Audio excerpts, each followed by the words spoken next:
ایک دن ابو الحاکم حمید الدین باغ میں گیا، اس نے دیکھا کہ جس بستر پر میں آرام کرتا ہوں اس بستر پر لونڈی سو رہی ہے، میری خادمہ سو رہی ہے۔ بھائی اس نے دیکھا لونڈی جو تھی، اس کی خادمہ جو تھی، اس نے سوچا کہ ہم روزانہ اس کا بستر بچھاتے ہیں، نرم گرم بستر، پھول بھی اس پر ڈالتے ہیں، دیکھیں اس نرم گرم بستر پر تھوڑی دیر لیٹ کر دیکھتے ہیں ان امیروں کا بستر کیسا ہوتا ہے، حاکم وقت کا بستر کیسا ہوتا ہے، دیکھیں اس پر لیٹنے میں کیسا محسوس ہوتا ہے۔ اس ابو الحاکم نے حمید الدین کے بستر پر یہ تھوڑی دیر کے لیے لیٹ گئی، یہ سوچ کر کہ دیکھیں بستر کیسا ہوتا ہے۔ جیسی وہ لیٹی اور اس کو نیند آ گئی۔ ابو الحاکم حمید الدین کے بستر پر جب یہ لونڈی لیٹتی ہے تو اس کو نیند آ گئی، اور جیسی نیند آئی حمید الدین وہاں پہنچ جاتا ہے۔ اس نے دیکھا کہ میرے بستر پر یہ لونڈی لیٹی ہوئی ہے۔ اس نے چابک اٹھایا، اس نے کوڑا نکالا اور اس نے ایک کوڑا اپنی لونڈی کو مار دیا۔ کوڑا چمڑے کا ہوتا تھا، لکڑی میں، ڈنڈے میں، لاٹھی میں چمڑے کا چمڑا لگا رہتا تھا، اور چمڑے کا ایک کوڑا بڑی تیز لگتا ہے، اس نے اس کی پیٹھ پر مارا۔ اس لونڈی نے اس چمڑے کے کوڑے کی تکلیف محسوس کی اور اٹھ جاتی ہے، اٹھتی اور سیدھے اپنے کپڑوں کو سمیٹتی اور سیدھے کھڑی ہو جاتی ہے اور کہتی ہے سوری، مجھے معاف کر دیجئے، میں اس بستر پر سونا نہیں چاہتی تھی، میں تو صرف لیٹ کر دیکھنا چاہتی تھی کہ دیکھیں اس بستر پر کیسا لگتا ہے، جس بستر پہ آپ روزانہ آرام کرتے ہیں میں یہ دیکھنا چاہتی تھی کہ اس بستر پر لیٹنے میں کیسا محسوس ہوتا ہے، میں جیسے ہی لیٹی مجھے نیند آ گئی، مجھے معاف کر دو۔ ابو الحاکم نے کہا حمید الدین نے، نہیں، سزا ملے گی۔ تیری ہمت کیسے ہوئی اس بستر پر لیٹنے کی؟ اپنے آقا کے، اپنے مالک کے بستر پر ایک معمولی اور 2 کوڑی کی لڑکی تو لیٹے گی اس پر؟ اس نے اس لڑکی کو، اس لونڈی کو کھڑا کر دیا۔ ایک کوڑا تو مار چکا تھا، اس نے ایک ایک کر کے 9 کوڑے اور مارے۔ دوسرا کوڑا مارا، اس لونڈی کی کھال چھل گئی۔ تیسرا کوڑا مارا، کھال اور پھٹ گئی۔ چوتھا کوڑا مارا، پوری چمڑی لال پڑ گئی۔ 5واں کوڑا مارا، خون گرنے لگا۔ 6واں اور 7واں کوڑا بھی مارا، خون کے قطرے اب زمین کے اوپر گرنے لگے اور اس لونڈی کے کپڑے لال ہونے لگے۔ لیکن اس لونڈی نے ہمت باندھ لی، یہ ایک ایک کوڑا مارتا جاتا اور وہ مسکراتی جاتی۔ اس نے ایک اور کوڑا مارا، وہ اور تیز مسکرائی۔ اس نے ایک اور کوڑا مارا تو وہ اور تیز مسکرائی۔ جب یہ 10 کوڑے مار چکا تو کہنے لگا، اے لونڈی، میں تجھے سزا دینے کے لیے مار رہا ہوں، تجھے تکلیف دینے کے لیے تجھ پر چوٹ کر رہا ہوں اور کوڑے پہ کوڑا برسا رہا ہوں، اور تو ہے ہنس رہی ہے، کیا بات ہے، تجھے تکلیف نہیں ہو رہی ہے؟ اس لونڈی نے جواب دیا کہ مجھے تکلیف تو بہت ہو رہی ہے، ہر کوڑے کی تکلیف مجھے ہو رہی ہے، ہر کوڑے کی تکلیف مجھے ہو رہی ہے، لیکن میں مسکرا رہی ہوں۔ ابو الحاکم حمید الدین نے پوچھا، تم کیوں مسکرا رہی ہو؟ اس نے کہا، میں اس لیے مسکرا رہی ہوں کہ کچھ سوچ رہی ہوں۔ حمید الدین نے پوچھا، کیا سوچ رہی ہے؟ میں تکلیف دینے کے لیے مار رہا ہوں اور تو مسکرا رہی ہے، اور کہہ رہی ہے تکلیف ہو رہی ہے پھر بھی مسکرا رہی ہے۔ کہاں؟ دیکھ یہ خون کے قطرے دیکھ، یہ زمین پر ٹپکنے والا لہو دیکھ، میری پیٹھ جو چھل چکی ہے، کھال پھٹ گئی دیکھ، تکلیف نہیں ہو رہی تو یہ سب کیسے ہوا؟ لیکن اس کے باوجود میں کچھ اور سوچ کے ہنس رہی ہوں۔ ابو الحاکم حمید الدین نے پوچھا، وہی تو میں سننا چاہتا ہوں، کیا سوچ کے ہنس رہی ہے؟ اس نے کہا، میں یہ سوچ کر ہنس رہی ہوں کہ تھوڑی دیر تیرے بستر پر لیٹ گئی تو تیری عدالت میں مجھے یہ سزا ملی، تھوڑی دیر میں تیرے بستر پر سو گئی، تھوڑی دیر میں نے آرام کر لیا تو تیری عدالت میں مجھے یہ سزا ملی۔ میں تیرے بارے میں سوچ رہی ہوں کہ تو تو پوری زندگی عیش و آرام میں رہا ہے, تو تو پوری زندگی آرام سے سوتا ہے, تجھے تو کبھی تکلیف ہی نہیں ہوتی. جب تھوڑی دیر سونے میں تیری عدالت میں یہ تکلیف ہے, جب تھوڑی دیر آرام کرنے کی اور آرام سے سونے کی تیری عدالت میں یہ سزا ہے, تو اللہ کی عدالت میں اس آدمی کی سزا کیا ہوگی جو پوری زندگی عیش و آرام میں سوتا ہے, جس کو کبھی کوئی تکلیف نہیں پہنچتی, اس کی سزا اللہ کی عدالت میں کیا ہوگی. میں تیرے بارے میں سوچ رہی ہوں کہ اللہ کی عدالت میں تیری سزا کیا ہوگی. حمید الدین ابو الحاکم نے وہ کوڑا زمین پر پھینکا, اس لونڈی سے کہا جا میں نے تجھے آزاد کر دیا, جا آج کے بعد تو میری غلامی سے, میری لونڈیت سے نکل گئی, میں نے تجھے آزاد کر دیا, جا تجھے جہاں جانا ہو, آج کے بعد تو میری لونڈی نہیں. اور اس کے بعد میں حکومت چھوڑی, حکمرانی کو خیر آباد کہہ دیا, استعفیٰ دے دیا اور علماء کی صحبت میں چلا گیا, بہت بڑا داعی بن گیا, بہت بڑا مبلغ بن گیا, لوگوں کو دعوت و تبلیغ کا فریضہ انجام دینے لگا, لوگوں کو اللہ اور اس کے رسول کی باتیں بتانے لگا. اور ابو الحاکم حمید الدین کا انتقال جب ہوا تو وہ گمنامی کی موت مرا. آج تک پتہ نہیں چلا کہ ابو الحاکم کو, حمید الدین کو دفن کہاں کیا گیا. پھر اس نے شہرت چھوڑ دی, نام کے لیے جینا چھوڑ دیا اور دعوت و تبلیغ کا فریضہ انجام دینا شروع کر دیا, اور پوری زندگی پھر گمنامی کی زندگی جیا. اس پورے واقعے کو بتانے کا مقصد میرا صرف یہ ہے کہ کوئی لمبی چوڑی تقریر نہیں ہوئی تھی, بہت زیادہ اس کے سامنے باتیں نہیں رکھی گئی تھیں, صرف اس لونڈی نے اتنا کہا تھا کہ اگر تھوڑی دیر آرام کرنے کی سزا تیری عدالت میں میری یہ ہے, تو تیری سزا اللہ کی عدالت میں کیا ہوگی جو پوری زندگی عیش و آرام کے ساتھ رہا. اتنی سی بات ابو الحاکم کو, حمید الدین کو اثر کر جاتی ہے, اور وہ نیک بن جاتا ہے, متقی بن جاتا ہے, پرہیزگار بن جاتا ہے, اور اس نے اپنی زندگی کے اندر ایک انقلاب پیدا کر لیا ہے, اور گمنامی کی زندگی جیتا ہے, اور کب مرتا ہے پتہ نہیں چلتا.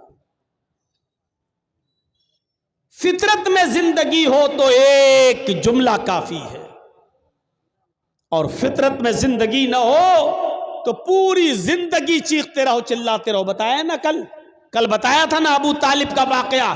اللہ کے رسول پوری زندگی کہتے رہے چچا کلمہ پڑھ لو, اور آخری وقت بھی کہا قل یا عمی لا الہ الا اللہ فی اذنی, اے میرے چچا میرے کان میں کہہ دو لا الہ الا اللہ. لیکن ابو طالب کو کلمہ نصیب نہیں ہوا, فطرت میں زندگی نہیں تھی, بغیر کلمے کے دنیا سے رخصت ہو گیا اور جہنم کا مستحق ہو گیا. میرے پیارے ساتھیوں تصور کرو, فطرت میں زندگی ہو تو ایک جملہ کافی ہوتا ہے, ایک لفظ کافی ہوتا ہے, اور پوری زندگی کے دل میں بٹھانے کے لیے اور پوری زندگی کے عمل کرنے کے لیے. آج ہم کہاں ہیں؟ ہمارے پاس کہاں ہیں نیکیاں؟ ہے کوئی محاسبہ کرتا اپنی نیکیوں کا؟ چھوٹی سے چھوٹی نیکی کو بھی حقیر مت سمجھو, چھوٹی سے چھوٹی نیکی کو بھی حقیر مت سمجھو. قرآن پڑھیے, اللہ رب العالمین فرماتا ہے فَمَن يَعْمَلْ مِثْقَالَ ذَرَّةٍ خَيْرًا يَرَهُ وَمَن يَعْمَلْ مِثْقَالَ ذَرَّةٍ شَرًّا يَرَهُ. اگر ذرہ برابر بھی نیکی کرو گے تو اس کو بھی تم اپنے رب کے نام, اپنے نام اعمال میں دیکھ لو گے. ذرہ برابر بھی برائی کرو گے تو اس کو بھی تم اپنے نام اعمال میں دیکھ لو گے. چھوٹی سے چھوٹی نیکی کو بھی حقیر مت سمجھو. اس میں کیا ہو جائے گا؟ کل میں نے بتایا تھا نا, چھوٹی سے چھوٹی نیکی, راستے سے گزر رہے ہیں, پتھر پڑا ہٹا دو, کانٹا پڑا ہٹا دو, یہ نہ سمجھو یار یہ کوئی نیکی ہے. چھوٹی سے چھوٹی نیکی کو بھی حقیر مت سمجھو. اللہ کے رسول ایک مرتبہ خطبہ دے رہے ہیں اور عورتوں کو مخاطب کر کے کہہ رہے ہیں یا معاشر النساء, اے عورتوں کی جماعت, اے مستورات, اے عورتوں, تم اپنے گھر میں, تم اپنے گھر کے پڑوس میں رہنے والی کسی پڑوسن کو صدقہ اور خیرات کرنے میں کبھی حقارت محسوس مت کرنا. تم اپنے گھر کے پڑوس میں رہنے والی پڑوسن کو صدقہ اور خیرات کرو. اگرچہ کچھ بھی دینے کے لیے نہ ہو تو ایک بکری کا کھر ہی دے دیا کرو. بکری کا کھر ہی کیوں نہ ہو؟ بکری کا کھر، بکری جس سے چلتی ہے، یہ پیروں کا یہ نچلے والا حصے کو کھر کہا جاتا ہے نا. یہ عرب کے اندر سب سے گھٹیا چیز مانی جاتی تھی، سب سے کمتر چیز سمجھی جاتی تھی. تو اللہ کے نبی صلی اللہ علیہ وسلم کہہ رہے ہیں کہ آئے عورتوں، اپنے پڑوسن کو صدقہ اور خیرات کرو، اگرچہ بکری کا کھر ہی کیوں نہ ہو. بکری کا کھر بھی تمہیں دینا پڑے تو دے دو، صدقہ اور خیرات کرو، دو تم ان کو، صدقہ اور خیرات کرو، اس نیکی کو حقیر مت سمجھو. آئیے اور ایک اور روایت کی طرف میں تمہیں لے کے چلتا ہوں. بخاری کی روایت ہے، اللہ کے نبی صلی اللہ علیہ وسلم فرماتے ہیں فاتقوا النار ولو بشق تمرہ.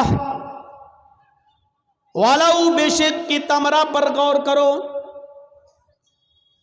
فاتقوا النار، لوگوں تم اپنے آپ کو جہنم سے بچاؤ، اپنے آپ کو جہنم سے بچاؤ، آگ سے بچاؤ، دوزخ سے بچاؤ. کیسے بچاؤ؟ وَلَوْ بِشِقِّ تَمْرَةٍ، اگرچہ تمہیں کھجور کا ٹکڑا ہی دینا پڑے، اس کو بھی اللہ کے راہ میں صدقہ و خیرات کرو. کھجور تو بڑا ہو گیا، یہ کھجور ہے، یہ کھجور نہیں ہے تمہارے پاس، آدھا کھجور ہے یا اس کا ایک ٹکڑا ہے تمہارے پاس، چوتھائی حصہ، 1/4 ڈیک، 1/4 کھجور، ایک کھجور کا بھی چوتھائی حصہ ہے آپ کے پاس. اللہ کے نبی کہہ رہے ہیں کہ اگر وہ بھی تمہارے گھر پہ رکھا ہے، فاضل ہے، تو ولو بشق تمرہ، تو وہ بھی کسی نہ کسی غریب کو یا غریب کے بچے کو دے دو، کھلا دو اس کو، اپنے آپ کو جہنم سے بچاؤ. کھجور کے ٹکڑے کی حیثیت کیا ہے؟ کوئی آدمی کھجور کا ٹکڑا دے گا؟ پورا کھجور دے دے گا. اللہ کے نبی کہہ رہے ہیں کھجور تو چھوڑو، ولو بشق تمرہ، اگر تمہارے پاس کھجور کا ٹکڑا ہی ہو تو اس کو بھی دے دو. یعنی اس نیکی کو بھی حقیر مت سمجھو. ارے یار کیا ہے میرے پاس، یہ اس کا کیا ہو جائے گا، ایک کھجور کا ٹکڑا دیں گے تو اس کا کیا پیٹ بھر جائے گا بیچارے گا، کیا بھرے گا؟ نہیں، اللہ کے نبی اکسا رہے ہیں، ابھار رہے ہیں، اگر تمہارے پاس کھجور کا ٹکڑا ہو تو تم اس کو بھی صدقہ و خیرات کر کے اپنے آپ کو جہنم سے بچاؤ. فاتقوا النار ولو بشق تمرہ، اپنے آپ کو دوزخ سے، جہنم سے بچاؤ، اگرچہ تمہارے پاس کھجور کا ٹکڑا ہی کیوں نہ ہو، صدقہ و خیرات کرنے کے لیے کرو. وہ حدیث یاد ہے نا، بخاری کی، حضرت عائشہ فرماتی ہے کہ میرے پاس ایک مانگنے والی آئی، جاءتنی سائلہ، میرے پاس مانگنے والی آئی، ومعہا صبیان، اس کے ساتھ 2 چھوٹے چھوٹے بچے تھے. مانگنے لگی، میرے پاس ایک کھجور تھی، میں نے وہ کھجور لا کر اس عورت کو دے دیا. اس کھجور نے اس کے 2 ٹکڑے کر دیے، ایک ٹکڑا اس بچے کو دے دیا، ایک ٹکڑا اس بچے کو دے دیا، ایک ٹکڑا اس بچے کو دے دیا، ایک ٹکڑا اس بچے کو دے دیا، اور اپنا خود نہیں کھایا. ان دونوں بچوں نے آدھی آدھی کھجور کھا لی اور چلی گئی وہ عورت اپنے بچے کو لے کر، بچوں کو.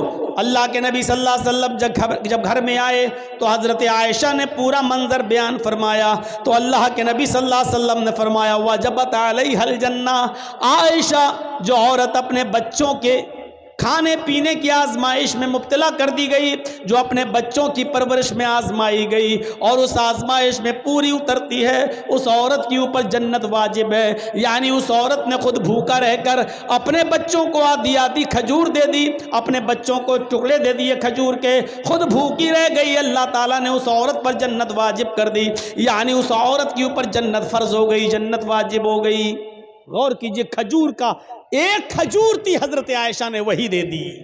اب آپ کہو گے ایک کھجور میں کیا ہوتا ہے، نہ عورت کا پیٹ بھرا نہ بچوں کا، لیکن حضرت عائشہ نے ایک کھجور تھی وہی دے دی.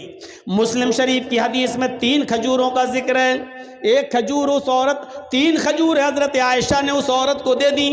اس عورت نے ایک کھجور اس بچے کو دے دی، ایک کھجور اس بچے کو دے دی، اور ایک کھجور اپنے کھانے کے لیے رکھ لی.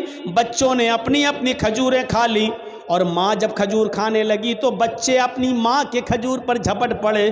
ماں کو رحم آ گیا. ماں نے دیکھا کہ بیٹوں نے, میرے بچوں نے اپنی اپنی کھجوریں کھا لی, لیکن ابھی بھوکے.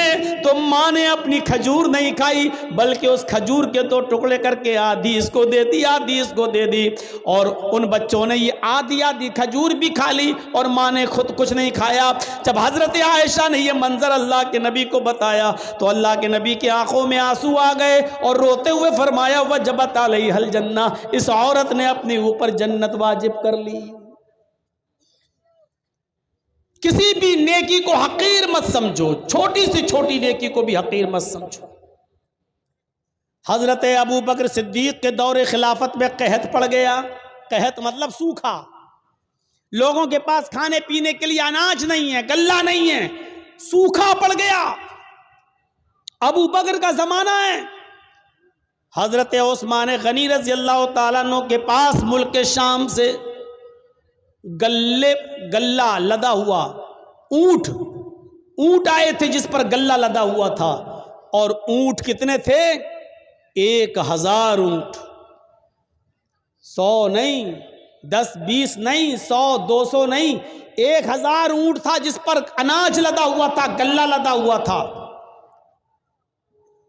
جب مدینے کے تاجروں کو پتہ چلا کہ اب عثمان غنی کے پاس 1000 اونٹ ہے غلے سے لدے ہوئے, تو ان کے پاس آئے اور کہنے لگے اے عثمان کیا ان غلے کو بیچو گے؟ حضرت عثمان نے کہا مجھے پروفٹ کیا دو گے, نفع کیا دو گے؟ فرمایا آپ کے 10 روپے کا مال ہم 12 روپے میں لینے کے لیے تیار ہیں. 10 درہم کا مال 12 درہم میں لینے کے لیے تیار ہیں. حضرت عثمان نے فرمایا پھر چھوڑو, مجھے اس سے بھی زیادہ پروفٹ مل رہی ہے. کہا کہ اچھا 13 لے لو, آپ کا ہر 10 درہم کے مال پر 13 درہم ہم سے لے لو, ہم اس کو بیچیں گے جتنا چاہیں گے. قحط پڑا ہوا ہے, سوکھا پڑا ہوا ہے, ہمارا مال تو بکی جائے گا, آپ 10 کے درہم پر 13 درہم لے لو. حضرت عثمان کہتے ہیں مجھے اس سے بھی زیادہ مل رہا ہے. اور لاسٹ میں بولی لگتی ہے آئے عثمان ہم 10 کا مال 15 درہم میں لینے کے لیے تیار ہیں. حضرت عثمان کہتے رہنے دو, 10 درہم پر تم 15 درہم دو گے, لیکن مجھے اس سے بھی زیادہ پروفٹ مل رہی ہے. تب تمام لوگ اٹھ گئے, جتنے بھی بزنس مین تھے وہ اٹھ گئے اور کہنے لگے عثمان اگر اس سے زیادہ تمہیں مل رہا ہے تو اسی کو دے دو, ہم لوگ چل رہے ہیں, ہم لوگ جا رہے ہیں. جب وہ جانے لگے جتنے بزنس مین تھے تو پلٹ کر کہنے لگے عثمان ہم جا تو رہے ہیں, ہمیں اب نہیں چاہیے, 10 کا مال ہم 15 میں لینے کے لیے تیار ہیں, اس سے زیادہ ہم نہیں دے سکتے, اور آپ کہہ رہے ہیں اس سے بھی زیادہ ہمیں مل رہا ہے. مدینے کے سارے بزنس مین یہاں موجود ہیں, میری نظر میں اب کوئی باقی نہیں ہے, جو جتنا بڑا بزنس مین ہے وہ یہاں موجود ہے اور ہم سب لوگ یہاں ہیں. پھر مجھے اتنا تو بتا دو کہ 10 کا مال 15 میں لینے کے لیے ہم لوگ تیار ہیں, اس سے زیادہ تمہیں کون دے رہا ہے؟ سارے بزنس مین تو یہاں موجود ہیں, پھر تمہیں 10 کا مال 15 سے زیادہ لینے میں کون تیار ہے تمہارا؟ حضرت عثمان مسکراتے ہوئے جواب دیتے ہیں کہ اللہ, میرا اللہ مجھے اس سے بھی زیادہ پروفٹ دے رہا ہے. تم میرے 10 درہم کے مال کو 15 میں خریدو گے اور میرا اللہ 1 درہم کا مال 10 درہم میں لے رہا ہے. تم 10 کا 15 دو گے اور میرا رب 10 کا 100 دے رہا ہے, 1 کا 10 دے رہا ہے. تم 10 درہم کا مال 15 درہم میں لے رہے ہو اور میرا رب 10 درہم کا مال 100 درہم میں لے رہا ہے. یعنی ہم یہ سارا کا سارا مال 1000 گلے سے لدے ہوئے ان اونٹوں پر, جو مال لدا ہوا غلہ لدا ہوا ان اونٹوں پر, ہم یہ سارا کا سارا صدقہ کریں گے, خیرات کریں گے, اللہ کی راہ میں خرچ کر دیں گے, غریبوں اور مسکینوں تک پہنچائیں گے, اور میرا رب 1 درہم کا مال کا ثواب مجھے 10 گنا دے گا, 10 گنا دے گا. یعنی 10 درہم کا ثواب ہمیں 100 درہم کے برابر دے گا. 1000